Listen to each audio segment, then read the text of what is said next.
Hi friends, welcome to Nellai Food Court. இன்னைக்கு நம்ம சேனல்ல சாஃப்ட்டான லேயரான கோதுமை பரோட்டா எப்படி செய்யறதுன்னு பாப்போம். இதுக்கு முதல்ல நம்ம 300 கிராம் அளவு கோதுமை மாவு எடுத்துர்க்கேன். இதில் தேவையான அளவு உப்பு சேர்த்ததுக்கு அப்புறமா ஓரளவுக்கு வெதுவெதுப்பான தண்ணீரை வச்சு சப்பாத்திக்கு மாவு பிசைகிற மாதிரி பிசைஞ்சு எடுத்துக்கங்க. இப்போ இதை நம்ம ஒரே அளவில் உள்ள சின்ன சின்ன உருண்டைகளாக பிடிச்சிக்குவோம். அதுக்கப்புறமா முதல்ல நம்ம சப்பாத்திக்கு பரத்துகிற மாதிரியே பரத்தி எடுத்துக்குவோம்.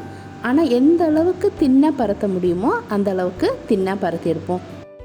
இப்போ அதில் நல்ல எண்ணெய் தடவுனதுக்கப்புறமா பாதியாக மடித்து அதை சின்ன சின்ன மடிப்பாக மடித்து எடுத்துக்கோங்க.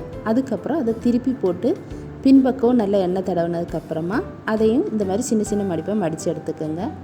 இப்படி எல்லா உருண்டைகளையும் ரெடி பண்ணதுக்கப்புறமா ஒரு 20 நிமிஷம் அது அப்படியே இருக்கட்டும். பரோட்டாக்கு சப்பாத்தியை விட அதிகமாக எண்ணெய் தேவைப்படும்.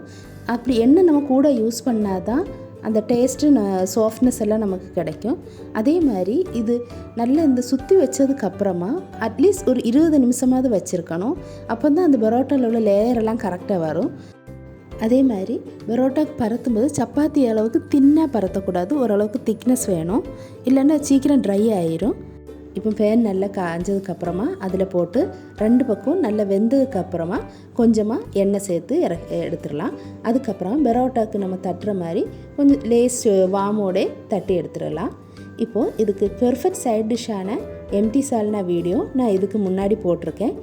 யாருக்காவது தேவைப்பட்டுச்சுன்னா நான் டிஸ்கிரிப்ஷன்லேயும் கார்ட்லேயும் கொடுத்துருக்கேன், அதை போய் பார்த்துக்கங்க.